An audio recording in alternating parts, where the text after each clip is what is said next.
I'm Kim McClary, President and CEO of the Los Angeles World Affairs Council and Town Hall. Thank you for coming to another weekly Politics in the Time of Coronavirus with politics professor Dan Schnur. We are so hopeful that we will be able to bring back our in-person programs sometime safely in the new year. Until that time, we are so dependent on revenue sources from membership renewals, sponsorships, and donations to keep us going. Thank you all for your ongoing support, and thank you for helping us get through this challenging time. For those of you who want to ask questions, you know the drill. There's a panel on the right-hand side where you can type in your questions, and Jessica will get to as many of them as she can, as she usually handles so beautifully. Dan, we have 3 terrific topics this week. I don't know what, we have such a dull news cycle. I don't know how you narrow it down to only 3. But we have COVID in the White House, reviewing the Pence-Harris vice president debate, and the future of the Electoral College. We can't wait. So without further ado, I'm going to turn this over to you because we have a lot to say, or you have a lot to say, and we have a lot of questions. Thank you. Well, thank you, Kim. And thanks as always to all of you for joining us for this conversation. As Kim mentioned, particularly as it gets closer to an election, the challenge of selecting what topics we're going to discuss in such a limited amount of time gets more and more challenging. And I know that I told all of you last week that while we had planned last week to talk about the future of the Electoral College, that was delayed given the extraordinary breaking news of last week. And now we have more extraordinary breaking news this week, of course, most notably the president's diagnosis, his visit to Walter Reed Hospital, his very rapid release from the hospital, and his statements and actions since returning to the White House. I'd also mentioned last week that today we would probably be talking perhaps about the issue of abortion as it related to the confirmation process for Judge Amy Coney Barrett. And so once again, just like last week, we had to put off the Electoral College. What we've decided to do, Jessica and Claire and I, given all the news that's been breaking over the course of the week, is that since Judge Barrett's confirmation hearings will start next Monday, we're going to have that conversation next week. And so today, as Kim said, we'll talk about the president's diagnosis. We'll talk about last night's vice presidential debate between Mike Pence and Kamala Harris. And then because so many of you did write in indicating your interest in discussing the Electoral College, we will work that into this week's conversation. And then next week, we'll talk about the Barrett confirmation hearings, the issue of abortion, and other aspects of the process, as well as whatever other completely unexpected news ends up landing in our laps between now and next Thursday morning. All right, so the first topic, the President of the United States has the coronavirus. And there are a few things worth discussing as it relates to the ramifications of the president's diagnosis and action since. But what I thought might be worth doing is taking just a minute before we get into the details of what we'll be seeing or maybe seeing in the days ahead. And perhaps in order to best understand where we are given the president's diagnosis, maybe it's worth going back 6.5 days to where we were before the president's COVID diagnosis. I've mentioned this to you before. It's one of my favorite stories. It's the story that Mark Twain told about the cat that sat on a hot stove. And the point that Twain makes, of course, is that cat would never sit on a cold stove again either. So I tell that story again because once again, as we are now just 3.5 weeks from the election, I find myself as someone who watches and analyzes and thinks about American politics. I find myself regarding the 2020 election as the political equivalent of a cold stove. 4 years ago, everyone knew that Hillary Clinton would be elected president. Every conventional polling metric showed her winning decisively. And even when the polls narrowed in the final weeks of the campaign, it was almost impossible to find a mainstream analyst who gave Donald Trump even a small chance of pulling off a historic upset. But the problem, as we've discussed before, the problem with conventional metrics is that they can't account for unconventional candidates. And what we saw in 2016 and have seen over the last 4 years is Donald Trump rejecting most traditional approaches to politics, which relies on a balance between motivating existing supporters and persuading undecided voters. And what Trump did in that campaign, has done for 3+ years as president, and is now doing in this reelection campaign, is rejecting that approach in order to spend almost all of his time and almost all of his efforts trying to motivate and excite and inspire his existing base of supporters to an even greater degree. Now, even before he was admitted to Walter Reed Hospital, it was becoming somewhat clear that according to public opinion polls, according to conventional metrics, that approach was not serving Trump nearly as well as it had in the past. And we saw polling last weekend that was taken before the president's diagnosis became public, polling that showed Biden with the largest lead that he's had in national and state public opinion polls to date. And the Wall Street Journal poll shows Biden 16 points ahead nationally. The CNN poll shows him 14 points ahead. Fox News came out this morning with one showing him 10 points ahead. And Biden's lead in most of the key swing states is now either in high single digits or low double digits. So what effect has the president's diagnosis, his admission to Walter Reed, his rapid checkout, and his decision since then, how does that affect this landscape? Well, at least so far, we don't know. His approach, true to form, as we discussed a minute ago, Trump's approach has been to focus on his base. And even while he was still in the hospital, a number of stories were appearing that said that the president's advisors were telling him that they felt that his diagnosis gave him a chance to reset his message on the pandemic. Voters have judged him very harshly in how he's handled this crisis. And they felt that if he were to talk about his own experience with COVID-19, perhaps it would allow him to show some empathy and relate in a different way to the American people on this critical issue than he has in the past. Any number of his advisors gave him that guidance privately. Any number of his supporters gave him that advice publicly, going on television to urge him to take on a different approach. But the president chose not to take that advice, and he is still proceeding full speed ahead. Everything I think we've seen from him over the last several days, whether it was the drive he took to greet his supporters outside of Walter Reed Hospital on Sunday, whether it was his return to the White House and his ascent of the steps to stand on the balcony on Monday, or whether it's been his public pronouncements over the last couple of days. This approach is designed to project strength, to prove the establishment wrong, and to reassure and energize his supporters.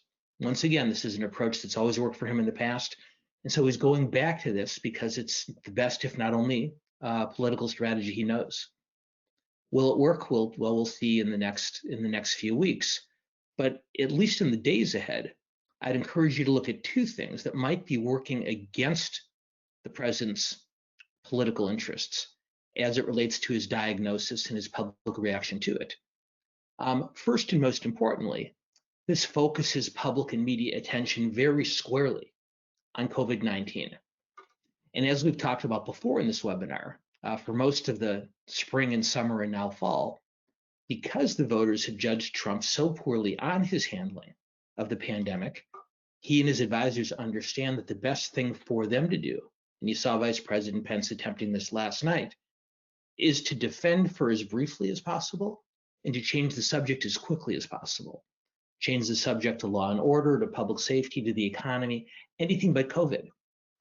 But when the president of the United States and the leader of the free world has COVID-19, then that's where the public and media focus is.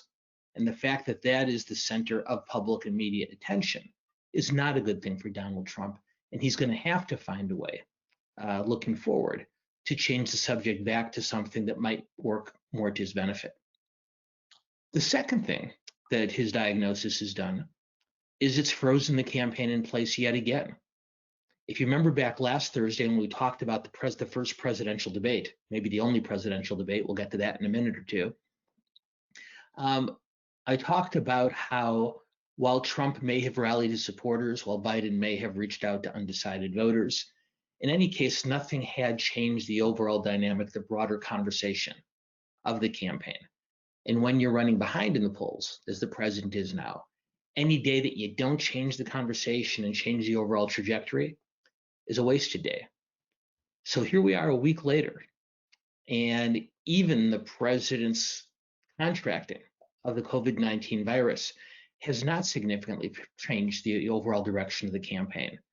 So 1 week later, 25 days to go until the election, and Trump still needs more than ever something that's going to alter that broader dynamic. So number one, his diagnosis focuses attention on the issue he'd least like to talk about. And number two, it freezes that campaign in place when the number of days available to change the direction are shrinking pretty rapidly. Now, finally, a couple things that are directly impacted by the president's health. Number one, as I alluded to a moment ago, is the question of the debates. Lots of news since early this morning. And for those of you who haven't had a chance to catch up, early this morning, the Presidential Commission on Debates, the bipartisan organization that is responsible for conducting the debates every 4 years, they announced early this morning that given the president's health, that next week's debate that was scheduled for Thursday, October 15th, would take place remotely rather than in person. Shortly after that, President Trump said no, he would not participate in a virtual debate via long distance, that he would only debate if it were in person. The commission shows no signs of backing down, and so it appeared that it was off and that Trump would simply do a rally with his supporters instead. But just before we came on the air, Bill Stepien, the Trump campaign manager, has suggested that the two debates be delayed by 1 week. And instead of them taking place next Thursday and the Thursday after, October 22nd and 29th, October 15th and 22nd, Stepien has proposed that the debates be delayed 1 week so that they can take place in person. Presumably the president would be outside the COVID danger zone by then. And so they'd take place on the October 22nd and the 29th, only 5 days before the election, instead of on the original schedule. Now the Biden campaign has said no to that. So right now, at least, there's no debate next week as planned. But I gotta be honest with all of you, we could be here 1 week from today at 10 minutes after 11 next Thursday, and we still might not know if there's going to be a debate next Thursday night. So since there's no way for us to possibly know, of course, what's the thing to do? Well, it's to ask you what you think. And so Claire, maybe you can put up our first question. What do all of you believe is going to happen? Will Trump and Biden debate again? First option, yes, in person next week as scheduled. Option number two, yes, next week, but remotely as the commission has proposed. Third, yes, but with a 1 week delay. So we'd have debates 2 weeks from today and 3 weeks from today, rather than on the original schedule. Or four, no, there aren't going to be any more debates. So what do we think? There is a very small, very optimistic cohort, 1%, that says there is going to be an in-person debate next week. And I have to tell you, whoever you small number of people are, I admire your optimism, and I hope you're right. Yes, but remotely next week, that's roughly 1/4. That's 24% who want to, who think the debate will take place next week under the format that the commission has now proposed.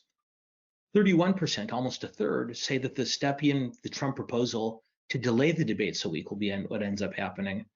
And 44% say there aren't going to be any more presidential debates. I know better than to make any predictions on that, but we will revisit this subject next week and see how right and how wrong all of you are on that topic. The other thing that's going on off of the campaign trail, and arguably of much greater policy substance, is how Trump's health has affected the negotiations over a COVID relief and stimulus package. Now, over the weekend, just to recap, the president from Walter Reed tweeted the importance of Republicans and Democrats in Congress passing a COVID relief bill for him to sign. On Tuesday, the day after he returned to the White House, he said that all negotiations were off.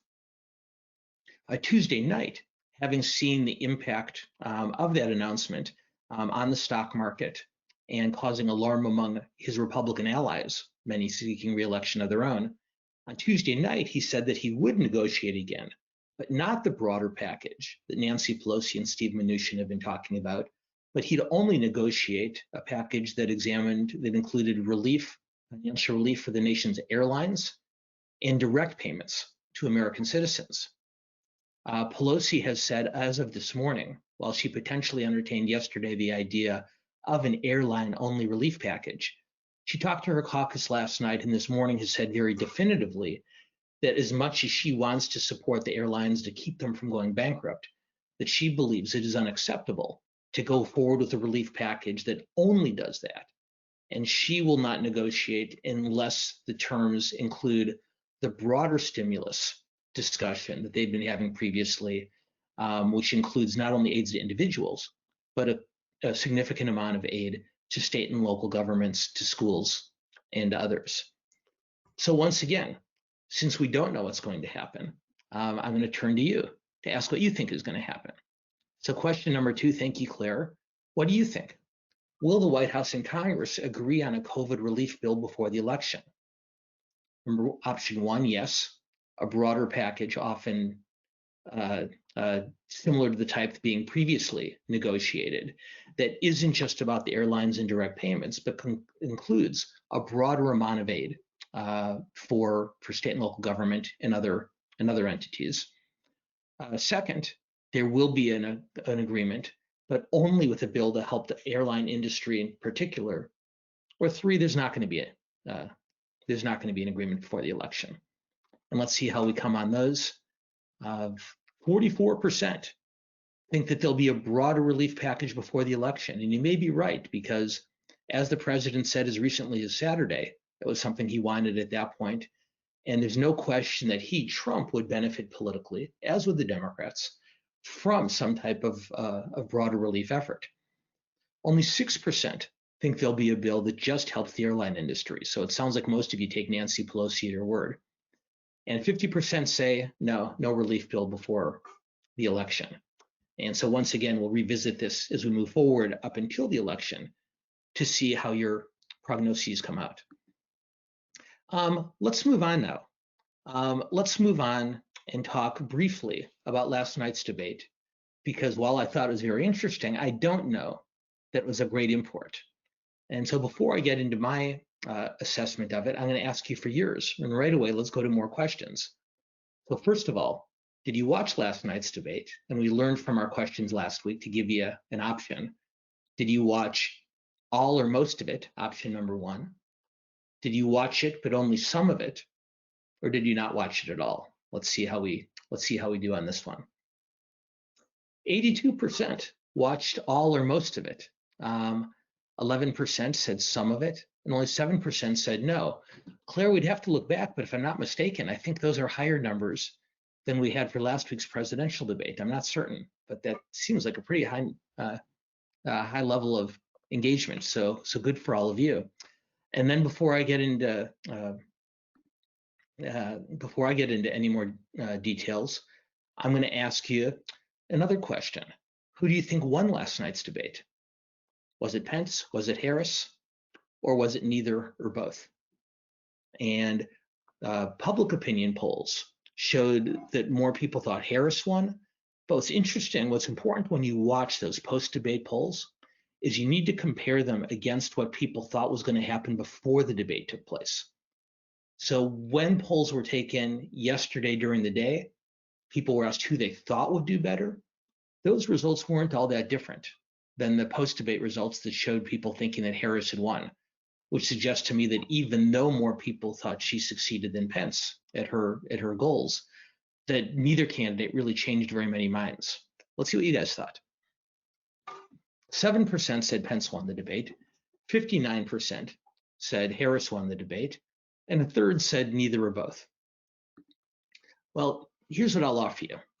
There was a lot of talk going into the debate that this would be the most important and most impactful vice presidential debate in American history. Given the president's diagnosis, given Vice President Biden's age, I think there was a realization that while any vice presidential candidate can potentially become president someday, that it's more likely than normal that we would see at least one of these individuals in the Oval Office at some point in the future. So it was the most important, and it was the most impactful vice presidential debate in American history. In my own opinion, is it made absolutely no difference whatsoever in the outcome of this presidential campaign. I think that both Mike Pence and Kamala Harris performed much better than their respective bosses did in their debate the week before. And to a large degree, we were talking about this beforehand, Jessica and Kim and Claire and I, that friends of ours had told us that they thought the debate was boring. And what I'll offer is that, if anything, the Harris-Pence debate was just a reminder of what debates used to be like back in a pre-Donald Trump era. And I say that neither as criticism or compliment to the president, but clearly he has a very disruptive presence, and that's dramatically impacted not only the debate he had with Joe Biden last week, but the three he had with Hillary Clinton 4 years ago. So if you think about it, we haven't seen a presidential general election debate without Donald Trump since 2012, for 8 years now. And so Mike Pence and Kamala Harris last night may have reminded us what those types of debates were like. So lastly, and then we're going to go to your questions, I do want to spend a few minutes talking about the Electoral College. And I have to say how pleasantly surprised I was at how many people in our survey last week talked about how they wish we had gotten to that topic. So we wanted to make sure we did it today. I'm going to offer you just a few thoughts on the Electoral College. And then, of course, when we then go to your questions, if you want to follow up on this topic, we'll certainly devote more time to it. So a few points to consider. Number one, as I think most of you know, our founders came to the Electoral College. The concept of an Electoral College is a compromise between large states and small states. Small states were wary that the larger, more heavily populated states would have an undue influence in national politics. It was that same concern that led to the creation of a bicameral legislature, a House of Representatives that represents states by population, and a Senate that gives equal voice to all, then 13, but now all 50 of the states. So the Electoral College was a compromise in order to entice the smaller, less populated states to join the nation. That said, the founders never envisioned such an immense disparity between rural America and urban America, either in population or in ideology. It's worth remembering that a little bit over a century ago, the majority of Americans lived in rural or small town areas. It was only the Industrial Revolution that brought so many of our parents and grandparents to the city. And what's happened in recent years, and we see it to an extraordinary degree in the last two presidential elections, is how differently rural and small town America vote from urban Americans. And so, of course, that's created a tension in thoughts of the Electoral College, because those more largely populated communities want a larger voice. And those less densely populated communities point to that original compromise that the founders came to in order to make sure that they remained part of the conversation. What's exacerbated this tension is that a Republican candidate, George W. Bush in 2000 and Donald Trump 4 years ago, two Republican candidates in the last 20 years have won presidential elections, losing the popular vote, but winning the Electoral College. And so all of a sudden, what was sort of an esoteric academic discussion about popular sentiment and representation has real partisan consequences. And so it's not surprising when we look at public opinion polls, we see that Democrats tend to be very, very strongly in favor of eliminating the Electoral College, Republicans much more strongly in favor of keeping it, which I suspect both are positions taken more out of convenience than historical conviction. No offense to any of you on either side. But I'll offer you this. This is one of these historical what ifs.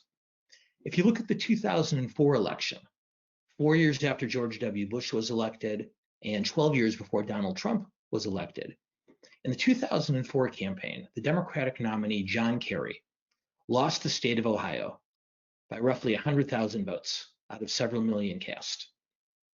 If Kerry had received 100,000 more votes in the state of Ohio and had won that state, he would have achieved an electoral majority, but would have lost the popular vote of the country to George W. Bush. And so instead of having two Republicans both benefiting from an electoral college that gave them the White House, even though they lost the popular vote, we would have had a Democrat who did the exact same thing. And I wonder if that might have changed the very highly partisan nature of this discussion. What I'll try to do, as I do most of the time, is I'll try to offer a perspective outside of the partisan context for just a moment. And so I'll look at this not as an academic, not as a partisan, but as a former practitioner, someone who used to work on campaigns and who used to run campaigns. So I'll offer you this thought. If you came to me, if I was the campaign manager for a presidential candidate in a general election in 2024, and you came to me and said, hey, guess what, Dan, the Electoral College is gone. What are you going to do? How are you going to elect your candidate? And I'd say, well, here's what we're going to do. We're going to rent our candidate an apartment in Long Island, just outside of New York City. We're going to rent her another apartment in Los Angeles, near LAX. We're going to rent her an apartment in Chicago, near O'Hare Airport. And then maybe Houston, maybe Dallas, maybe Phoenix, and that's it. And I'm going to fly my candidate to those 4, 5, or 6 cities all general election long. And for 4 or 5 months, those are going to be the only places she visits, because if I can win sufficient majorities there, I don't have to worry about the rest of the country. Now, not every state gets an equal amount of attention under the current rules. I'll concede that, obviously. But what does concern me is that if we elected a president by popular vote instead of the Electoral College, we would have even a greater imbalance between very small parts of the country that got a huge amount of attention and the rest of the country that didn't get any at all. Now, there's a potential compromise here, and it's one that's already been adopted in 2 states, in the state of Maine and the state of Nebraska. What those 2 states do is they award their electoral votes winner take all, just like we do here in California, just like we do in any state. But instead of giving every electoral vote to the statewide winner on a winner take all basis, they award each electoral vote winner take all by congressional district. So if the two candidates split the congressional districts in Maine, they each get 1 electoral vote from the district that they won. And I think if the same rules existed in California and New York and Florida and Texas and the rest of the country, we'd force our candidates to campaign across a much broader swath of the country. A Republican candidate might know that he's not going to win California, but maybe he can still pick up 7, 8, 9, 10 electoral votes here. Rather than a Democratic candidate having to decide whether or not to contest a state like Texas, that candidate could contest parts of Texas, knowing that even if they came up a very small number of votes short, they could still pull some electoral votes from the more urbanized areas in that state. So that's my potential compromise. And if any of you have thoughts, good, bad, or otherwise on it, we'll be eager to hear them during our Q&A. And so Jessica, if you'd be willing to join me, let's move on from the diatribe to the conversation. And let's see what all of our really smart audience members have to say. Thank you so much, and good morning. Our first question, how effective do you think it is for candidates to invoke their scripted talking points instead of answering the questions actually asked? No, I don't think that's a hypothetical question. And for anybody who watched the debate last night, what was notable is that both Kamala Harris and Mike Pence were actually fairly adroit at ignoring the question and talking about whatever they wanted to. How effective is it? It's not as effective as they think it is. I think most candidates who do that sort of pivoting think they're getting away with a lot more than they are, because I think most voters are a lot smarter than they give us credit for. That said, in a general election debate, as opposed to a primary, it's often sound strategy. In a primary debate, you're jockeying for attention, just a little sliver of public attention with 5, 10, 15, 20 other candidates. And so anything you can do to get attention, short of setting your hair on fire, is a good primary debate. In a general election with 2 candidates on the stage, just you and one other person, going back to the construct we've talked about before, You as a debater have two goals. Number one, to keep your base motivated, or to motivate them to a greater degree, and to persuade undecided voters. And a lot of questions, like the questions to Mike Pence about a peaceful transfer of power, like the questions to Kamala Harris about potential court packing after the election, are sort of no-win. You answer that question honestly, and you either drive those swing voters away or you demoralize your base.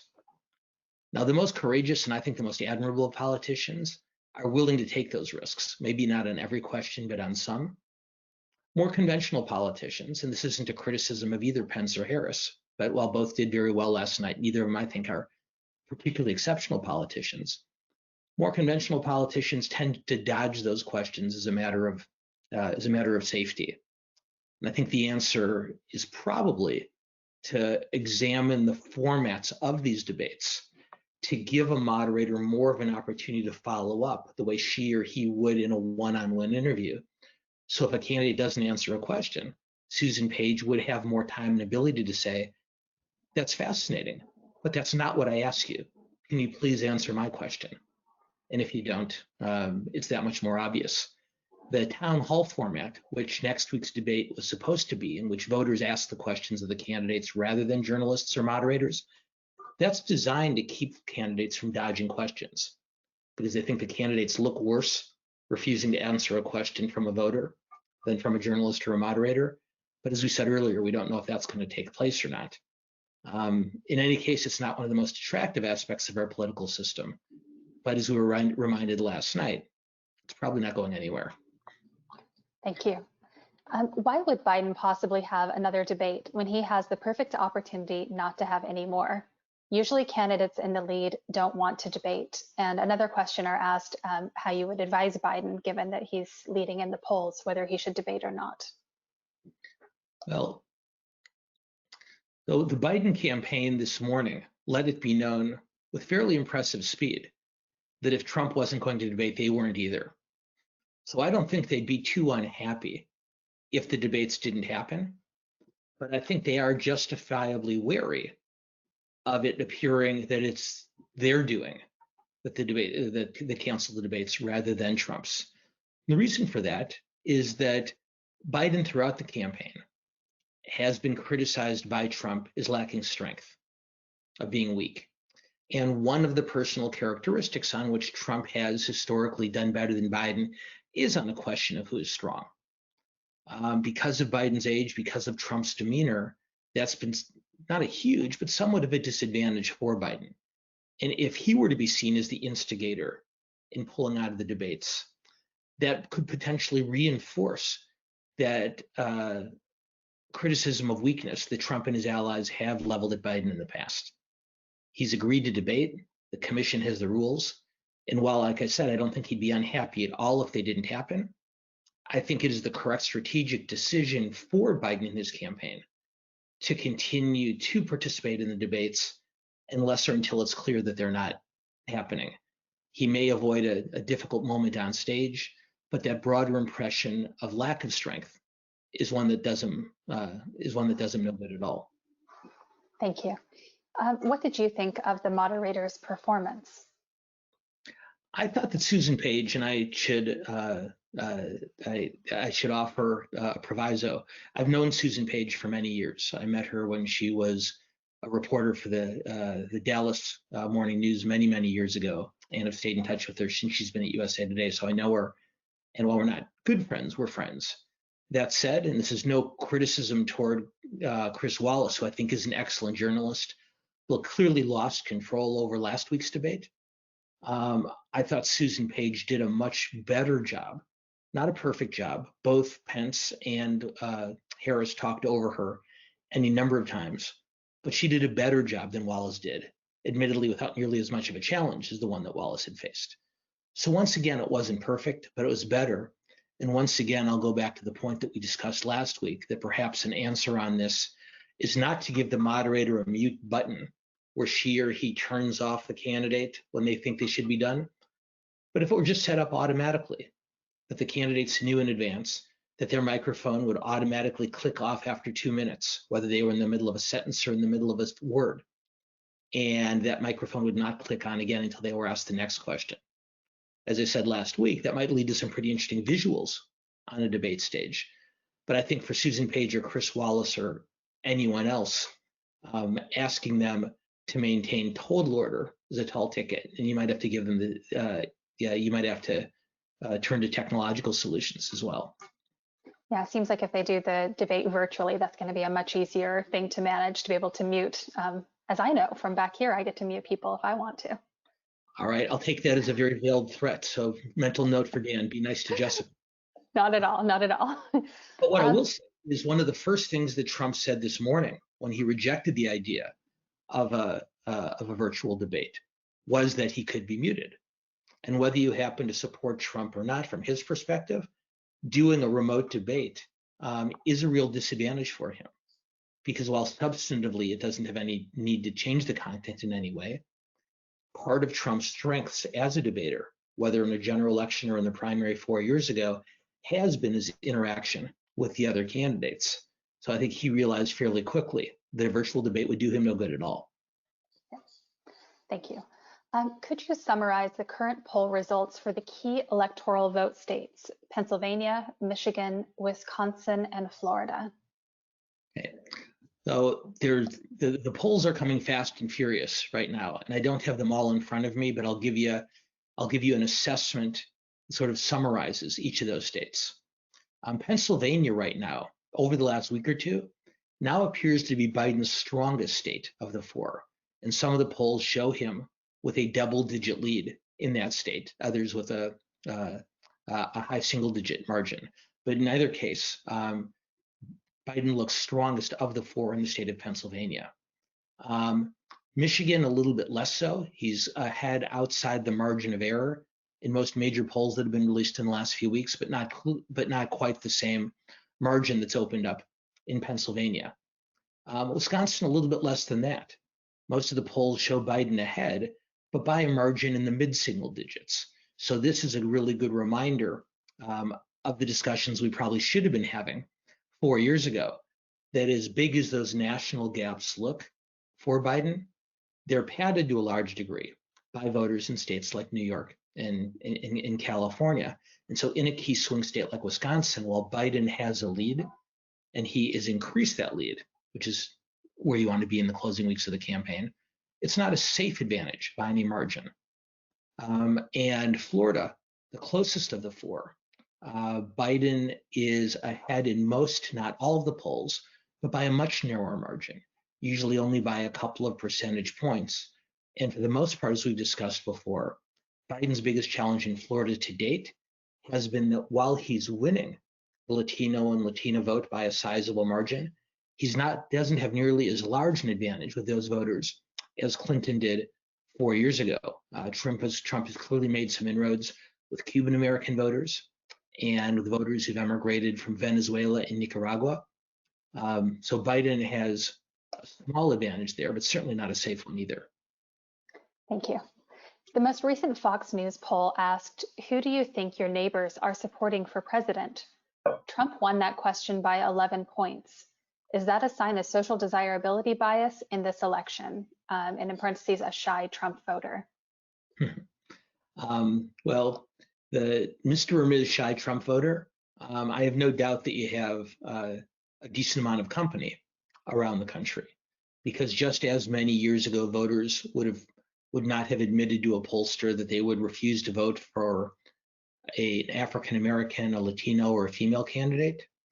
Today, while those social desirability factors have largely dissipated, the idea of voting for Trump in many communities is something that many voters aren't willing to say out loud. And one of the ways you get around that is by asking people the question that was just cited: who do you think your neighbors are voting for? Which can often be a placeholder for who are you voting for if you were really willing to tell me. That said, I don't know that it's as sizable a cohort, as sizable a group of so-called shy Trump voters as that question suggests. And that's for a couple of reasons. Number one, as we've talked about on this webinar before, is that and it's just sort of a mystery of human psychology, while a voter is going to tell a human being on the telephone, someone they'll never meet face to face, what they believe that person wants to hear rather than what we actually believe, that social desirability factor doesn't exist when it comes to online polling. We might want to impress that disembodied voice on the phone, but we feel no such obligation for clicking a box on an online poll. And for the most part, the online polls in this election have not shown much difference than the more traditional phone polls, which tells me that while there are some people who don't want to tell pollsters that they're voting for Trump, I don't think it's as large of a margin as that one question suggests. The one other thing I'd add on this, just a point that some of you might find interesting, is there is a theory circulating, and we won't know if it's an accurate theory or not until after the election, that given the overwhelming historically large gender gap between male voter and female voters in this election, there is a theory that there's an equally large number of hidden Biden voters in this election. Women who do not want their husband to know that they're voting for Biden, just like there are many male voters who might not want their spouse to know that they're voting for Trump. Again, that's not the kind of thing that you can get any reliable, come to any reliable conclusion on until post-election. But given that the difference between how male and female voters are attracted in this election is now at unprecedented levels, it's a theory that I thought at least bore repeating. Yeah, we're going to have a lot to talk about after this election of all the data that is gathered and how this pandemic affected everything. So hopefully we will still be having these conversations, although we'd like to do them in person at some point. My students call it nerding out. I love it. What percentage of U.S. adult citizens were registered to vote in 2016? What percentage of registered voters actually voted in 2016? Okay. I don't have the precise numbers in front of me, but we can get them and we'll forward them to those on the call. But very roughly speaking, we know that roughly half of those who are eligible to vote have registered, and roughly half of those who are registered actually vote. And that becomes slightly more than 50, somewhat less than 50 in different years. But we will circulate those numbers. And I don't want to mislead anyone. I just don't have the data at hand. But the question gets to a really important point. And that is, in a very polarized political era, increasingly the way candidates win campaigns is not by persuading undecided voters, but rather by encouraging non-voters who align with them ideologically to turn out and vote in larger numbers than they would have otherwise. In 2016, Donald Trump was successful in doing that with white working class non-voters who are ideologically aligned with him, who turned out in larger numbers than they had from Mitt Romney or John McCain or George Bush. 4 years before that, Barack Obama was very successful at increasing turnout among non-voters from minority communities and young non-voters by getting them to turn out in larger numbers than they had before. In this campaign, as we've talked about all year, one of Biden's greatest challenges has been convincing young people and voters from communities of color that even if they're not that excited by his campaign, that they need to turn out on his behalf. He has to motivate the Democratic base in a way that, even to date, is still not an accomplished goal. And Trump, as we've talked about many, many times, including earlier in today's discussion, is relying almost completely on that small town, rural, working class vote to turn out for him in historically unprecedented numbers. And so historically, we've always looked at large turnout elections as favoring Democrats, but at least in some of those upper Midwestern states where there are very large numbers of white working class non-voters, that might not be the case. Thank you. Isn't the big outcome of the debate that packing the court now is a central issue in the campaign? And shouldn't Biden answer by saying Republicans have packed the court by their actions in the last 2 years? Well, Harris almost made that point last night. I thought that's where she was going, and then I think she thought better of it and pulled back. The challenge for Biden is that he's facing two really strong cross pressures on this. Now, historically, he's indicated that he's somewhat skeptical of increasing the size of the Supreme Court. I think for the same reason that many people were skeptical when the Senate Democrats lowered the threshold for confirming appellate judges many years ago. They said the Democrats aren't going to be in the majority in the Senate forever. And if we lower the threshold to 50% for appellate judges, what's going to keep the Republicans from doing it for Supreme Court justices, which of course is what Republicans have done. The concern about adding more members to the court now is the same, which is Democrats, if Biden and Harris win, Democrats will in all likelihood control both the legislative and executive branches of government, but that's not a permanent condition either. And the concern is that if Democrats add Supreme Court seats now, that Republicans will, when they have the presidency in Congress, Democrats will again when they win it back. And soon, as I'd mentioned last week, the Supreme Court is going to have to meet at the Staples Center because there isn't going to be any normal venue large enough to hold the Supreme Court of that size. From a pure political standpoint, adding members to the court is tremendously popular with Biden's base, with Democrats' most loyal supporters, who, as I've mentioned before, aren't nearly as excited about him as he would like them to be. But there is considerable polling evidence that shows that the majority of American voters think very highly of the Supreme Court as an institution and aren't comfortable with the idea of messing with it, in this case, of adding seats. What Biden's done on this, which I think is really interesting, and it hasn't gotten nearly as much public attention as I would have expected, is he's begun talking about how if a 6-3 court were at some point to revisit Roe v. Wade, that he, as President Biden, would be committed to passing legislation on the subject upon taking office. We talked about this a little bit last week, and if we can get to this topic next week when we're talking about the Barrett hearings, we can go into much more detail on it. But Ruth Bader Ginsburg herself many years ago gave a speech in which she argued that the Supreme Court may have acted prematurely in acting on Roe versus Wade, not because she disagreed with the decision, but of course she didn't, but because she felt that it short-circuited, it had preempted a legislative and political discussion on the issue. And so if Biden were to be elected president, rather than adding members to the court, he were to address the issue of abortion protections legislatively rather than judicially, that would actually be very much in keeping with the late Justice Ginsburg's feeling on the issue. So court packing is a risky proposition. That's not to say that it can't be done, but I think Biden's safer route is emphasizing legislative solutions, whether on abortion rights or what they think is even a better issue for them on the Affordable Care Act. Thank you. Earlier today, Trump called into Fox News and offered comments about COVID and the many people he meets as president. In the wake of that, many news sources ran stories suggesting he blamed Gold Star families for catching COVID when he hosted them at the White House on September 27th. When you read those stories and then watch the video, you get two distinctly different messages.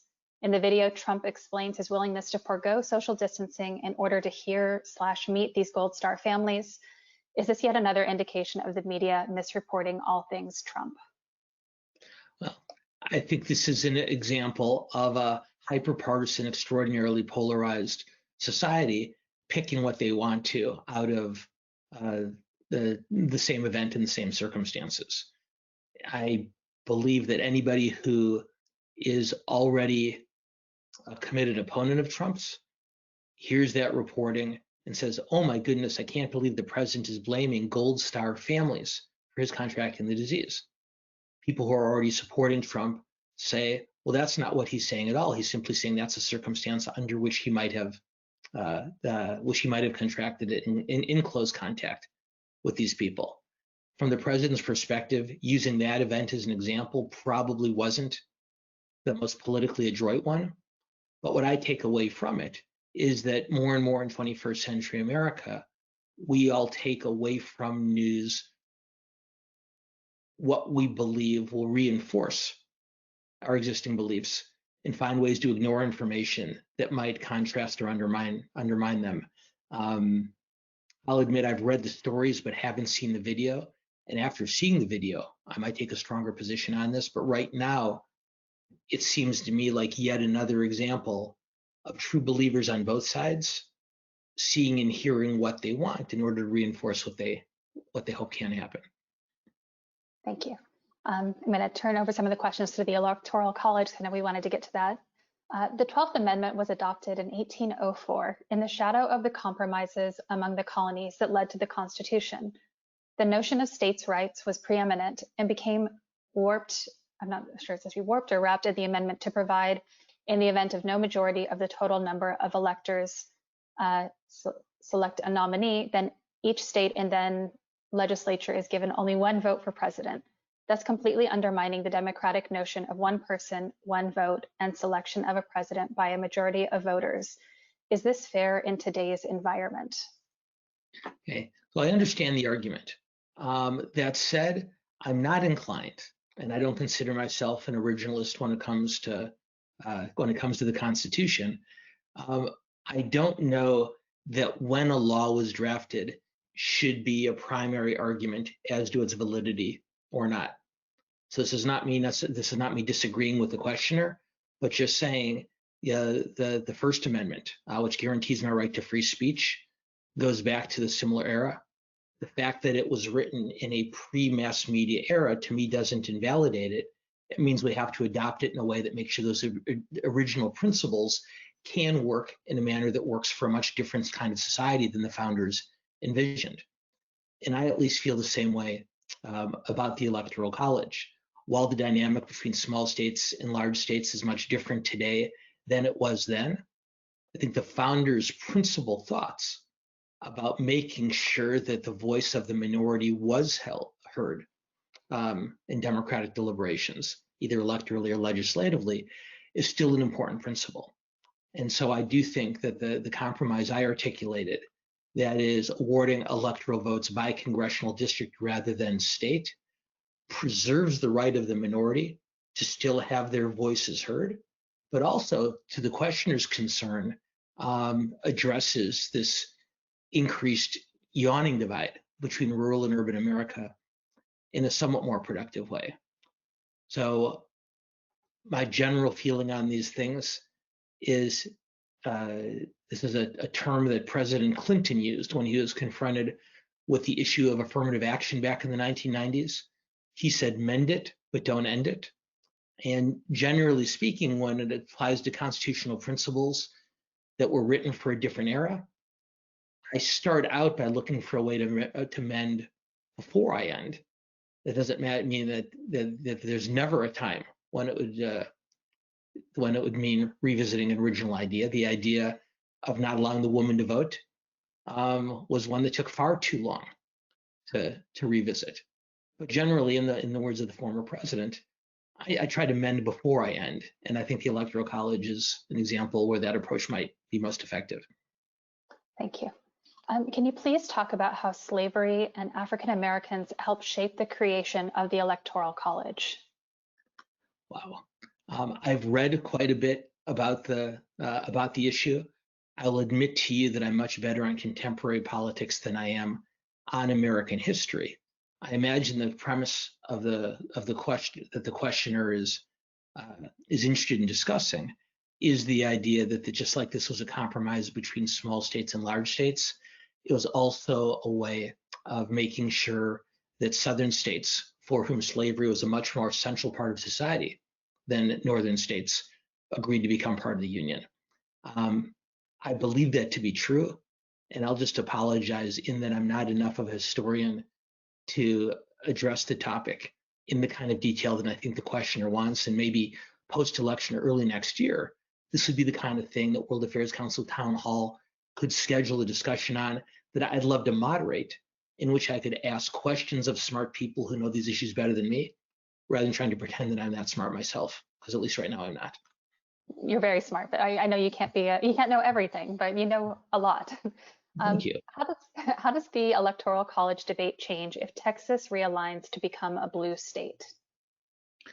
Well, I would say this, that the urgency for many supporters of Electoral College reform probably lessens if a Democrat is elected president this year. That doesn't mean it goes away, but it probably has less of a sense of intensity and less of a sense of urgency to it. And if Biden were to win the national election by a margin that allowed him to carry the state of Texas, it's entirely possible that we would see an electoral map in which Trump did not win a state with more than 11 electoral votes around the country. So regardless of how you have the Electoral College working, whether winner take all by state or by congressional district,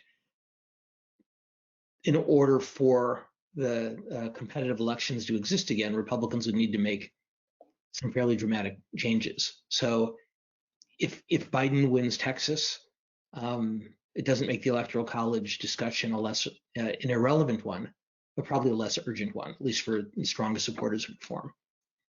Thank you. We're getting a lot of questions about gerrymandering. One, for example, if you're going to allocate electoral votes by congressional district, don't you have to first ensure gerrymandering has been ended? And another one, can you talk about how gerrymandering plays into this? So it's a great point, and it's a fair point, and it's one that I should have mentioned when I talked about a potential compromise. One of the things that I've been involved in over the course of my career that of which I'm most proud is many years ago I co-chaired an organization called Voices of Reform, along with my friend Fred Keeley, who was at that point the Speaker pro tem of the California State Assembly. I was a Republican back in those days, and Fred and I, in a bipartisan way, led a statewide group that explored ways to accomplish redistricting reform in a way that took the power of drawing congressional and legislative district lines away from elected officials. Our work, I'm very proud, led to further efforts by an organization called California Forward.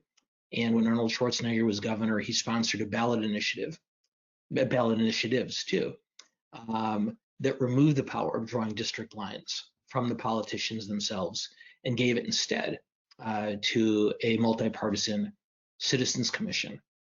I think the questioners are right that in order for my brand of electoral college reform to work, you'd almost certainly need to address the gerrymandering and the inherent conflict of interest that comes when politicians are given the ability to draw their own districts. So I think the kind of reform we've implemented in California would need to be accomplished in other states around the country in order for that reform to work as well as it could. But even with gerrymandered districts, I still do think that broadening the electoral map by awarding an electoral vote by congressional district rather than in their entirety by state would be an important step in the right direction. Thank you. We've gotten this question a lot over the past couple of weeks, so I apologize if I'm repeating it. If Trump loses, who enforces the law he vacate the position by January 20th? Is it the military, Secret Service? Is this even a reality or just a threat to disrupt the country with the Proud Boys? I think ultimately, and there's a lot of theories on this because it's never anything that's been put to the test. I think the most important thing to remember is a president of the United States is sworn in at noon on January 20th, regardless of the location. So let's take the most extreme possible circumstance in which an incumbent president, Donald Trump or another president in the future, simply refused to leave the White House, said, I haven't lost, I'm not going anywhere. Well, then the president-elect, in this case, Joe Biden, someone else obviously in the future, would be sworn in elsewhere, if not on the Capitol Mall, somewhere else. And at a certain point, the role of the military or the Secret Service is not a constitutional one. That's something accomplished by the judge who swears in the president-elect and makes him or her into our nation's chief executive. Ultimately, the physical removal of an outgoing president from the White House is not a constitutional matter. It's a logistical matter. And while it is technically the role of the military to oversee that type of operation, my guess, and it's just a guess, is given the role that the Secret Service plays in the protection not just of the president, him or herself, but in the protection of relevant properties like the White House, is I suspect that the Secret Service would take the lead with support from the military if necessary.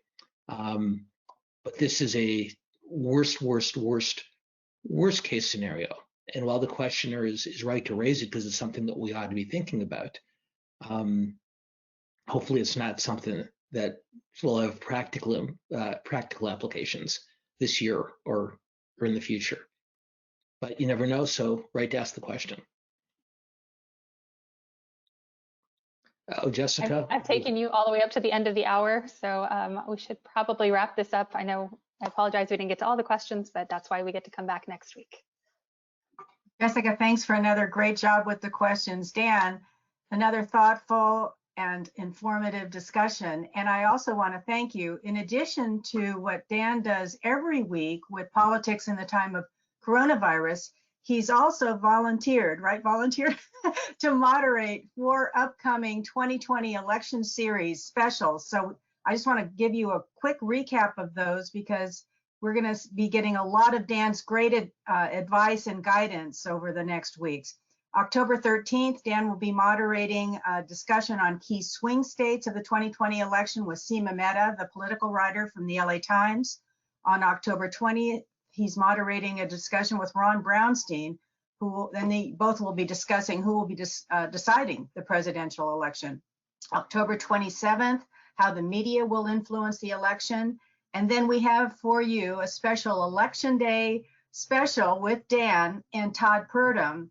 So please go to our website and register today, and just know that we're going to have Dan to guide us through this crazy time. We also have a few programs that actually don't touch on the election coming up if you're interested.